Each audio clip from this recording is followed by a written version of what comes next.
Hi, everybody. Welcome to the Wishing You Well podcast. I am your host, Maria Patrick of Qigong with Maria. You can find me on YouTube, and I teach daily weekday classes on Zoom, which you can access via my website, qigongwithmaria.com. I am also a certified health coach, in addition to being a certified Qigong instructor, and I specialize in nutritional counseling and helping people to live a balanced and healthy life. Thank you so much for tuning in today. This is a great way, in my opinion, for us to stay connected and discuss health, wellness, lifestyle inspiration, and to keep the conversation going. Today, we're going to talk about something that was, for me, one of the most terrifying and anxiety-producing events in my entire life: throwing out the first pitch. I had the opportunity to do so at a professional baseball game for a team in the Frontier League about 10 years ago. It was for a charity event that I had organized and was hosting at that ballpark. And as I said, I don't know when I have ever been more nervous in my entire life to do something in public. But we are absolutely not going to talk about my experience today. Believe me, my first pitch was not very noteworthy. I want to tell you about someone who recently got the honor to throw out the first pitch at an MLB game, Sister Jean Dolores Schmidt. If you already know about Sister Jean, you're definitely going to want to stay tuned. If you don't know about Sister Jean, wait until you hear all about this incredibly amazing and inspiring woman. When someone famous has the opportunity to throw out the first pitch at a baseball game, as you know, it gets a lot of media attention, for better or for worse. Right now, some celebrities are probably coming to your mind, maybe for throwing out the greatest first pitches of all time, like gymnast Simone Biles, Bill Murray, the actor, boxer Mike Tyson, country singer Tim McGraw, Jamie Foxx, Bill Nye the Science Guy, and President George W. Bush. They are all remembered for their perfect pitches right into the strike zone. Then there are the pitches that the celebrity would rather we not remember, like Dr. Anthony Fauci's, or Mariah Carey, 50 Cent, and believe it or not, Michael Jordan. As pitches go, these were epic fails, and unfortunately, they will live on forever on YouTube. In my humble opinion, the best first pitch of all time has to be the one that just happened a few weeks ago at the Cubs game.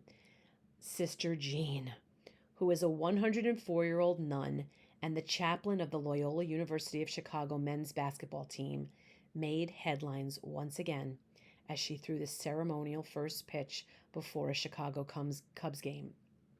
Sister Jean got a standing ovation from the crowd at Wrigley Field when she threw out that first pitch. She even had a fantastic wind-up, and she threw that ball. She did throw it underhanded. She threw it right over home plate to the Cubs mascot. The crowd cheered. Sister Jean was wearing a Cubs jersey over her traditional burgundy and gold Loyola clothing, and she threw that ball from her wheelchair. Sister Jean is beloved. She became a national treasure when she was enthusiastically cheering during the Loyola basketball team's run to the Final Four tournament during March Madness back in 2018. She is known for regularly sitting courtside at every home game. She's dressed head to toe in Loyola gear. She prays with the team before each game. She shouts calls that everyone can hear from the sidelines. She's known for giving the players pep talks during halftime. She is there to give every player a high five or a hug at the end of each game. And she even helps them during her office hours at Loyola to keep their grades up. The players and coaches have all attributed their team's success in part to Sister Jean. She apparently even asks God in her pregame prayers for good officiating. Her impact on the basketball team is so great that she was even inducted into the school's Athletic Hall of Fame, and there's a bobblehead of her out there. She is the author of a fabulous book which I read earlier this year. It's called Wake Up with Purpose: What I've Learned in My First 100 Years. The book encourages anyone who reads it to find meaning and purpose in their life, just as she has. Sister Jean, in my opinion, is living proof that age is just a number. and that it's never too late to pursue your passions and make a difference in the world. For myself, I didn't become a health coach and a Qigong instructor until I turned 50. Her book, getting back to that, is a roadmap for how to live a long and fulfilling life. She definitely subscribes to the belief that people should refire instead of retire. She writes in her book all about going to her office every day at Loyola University, the regular office hours she keeps so she can be accessible to not only the students, but also the faculty and the staff. She apparently writes regular scouting reports for the basketball team, and she has a tough love approach that she uses with others as well as with herself. Apparently, the motto that Sister Jean uses with the team is one that we could each apply in our own lives. It's one game at a time for us. I love the life lessons on longevity that she described in her book. They are basically her secrets to living a long life, well lived. And here they are in my summary. Number 1, life is too short to be stressed. This is coming from someone who was a teacher and a principal during World War II. Each and every time she was reassigned to another school that needed her, which every time involved her moving away from her family, her friends, her fellow sister nuns, she took it in stride because she chose to see each change as an opportunity. She writes about the fact that each time she trusted that God had a plan for her. Number 2, she believes in the importance of making everything fun, which makes me wish she had been one of my teachers because she taught math, which was most definitely never my thing. She created competitive and fun math games for her students, and her goal was to help them to enjoy school as they were excelling in the subject of math. She says that she always chooses to use humor and fun and games and compassion in any situation. Number 3, her longtime reputation is for being a Johnny on the spot, or as she calls herself, Jean on the spot, because she is ready and willing to pitch in anytime someone or something needs fixing. She's apparently quite handy. She continually makes herself an asset and an invaluable resource in every aspect of her life. Number 4, Sister Jean says that her superpower is her adaptability. She was appointed as a dorm director at the age of 53, which means at a time when most people are considering retirement and actually counting down the days until they can do so. Her work days became even longer than they already were because she was serving as assistant dean at Loyola at the time.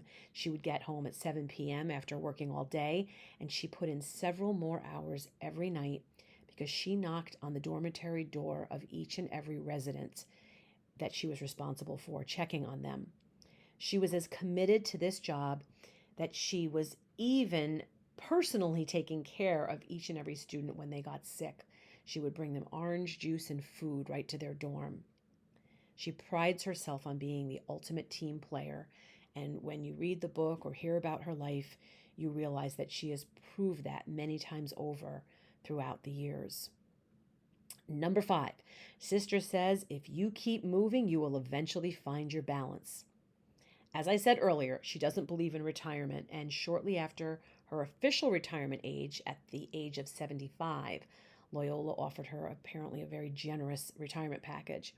She decided, and these are her words, to re-enlist, and she has continued working at Loyola for what is now nearly 30 more years. Remember, she's 104 years old. Life lesson number 6. She says that most of us are afraid to say 3 words. I don't know. Words which have served her very well in her long life. Whenever she didn't know something, she would just ask and get the answers. Number 7, and perhaps the best lesson of all, life is a team sport. This is a belief that she truly honed when she became the Loyola basketball team's chaplain in 1994. She talks so fondly in every interview, in her book, of her relationships with the players and how that has meant so much more to her over the years than whether the team won or lost. I said earlier that Sister Jean is known for praying with the players before each game. Well, in her second decade as team chaplain, the fans asked if she would lead them in prayer before each game, and she still does that to this day. Last week, I listened to an interview with Dr. Howard Tucker, who is a 101-year-old practicing neurologist. The Guinness Book of World Records says he is the world's oldest practicing doctor. His lessons for longevity are similar to Sister Jean's, which makes me think that these centurions not only know what's in the secret sauce, they are taking a heaping dose of it on the daily. Dr. Tucker, much like Sister Jean, said that he gets up and goes to work every day. He feels that retirement is the enemy of longevity. He apparently eats berries every morning. That's his breakfast. He skips lunch because he says that it will tire you out. And he eats fish and vegetables for dinner nearly every night. He says that he relaxes in the evenings by reading books, spending time with his wife, and he spends his mornings after completing 5 a.m. rounds at the hospital doing medical writing. He happens to also be an attorney, so he does a lot of medical legal analysis and writing. He has fruit for dessert. He enjoys an occasional bowl of ice cream, which he said is not bad if you only have it occasionally. And apparently he looks forward to having a martini with his wife of 66 years every Friday night. I loved reading Sister Jean's book and hearing all about Dr. Tucker's life experiences. And I've enjoyed the process of extracting life lessons from their stories to share with you today. What's the takeaway? I think it's that we should get up and work at something that means something to us every day. To make everything that we do fun. To keep moving. To keep breathing. To be adaptable to the changes that come our way. To eat those berries. To have a little ice cream every once in a while. To get out the martini glasses. To read for entertainment. To stimulate your brain with knowledge and social interactions. And I guess it wouldn't hurt to pray with anyone and everyone who wants to join you in doing so. My hope is that each and every one of you will find something that you are passionate about, as passionate as Sister Jean and Dr. Tucker, so that you can get up and do every day what they do, live a full and meaningful and long life. I will be cheering you along the entire way. Thank you for tuning in today. Please subscribe so you will receive future episodes of my podcast. I am grateful for your time, and as always, I am wishing you well.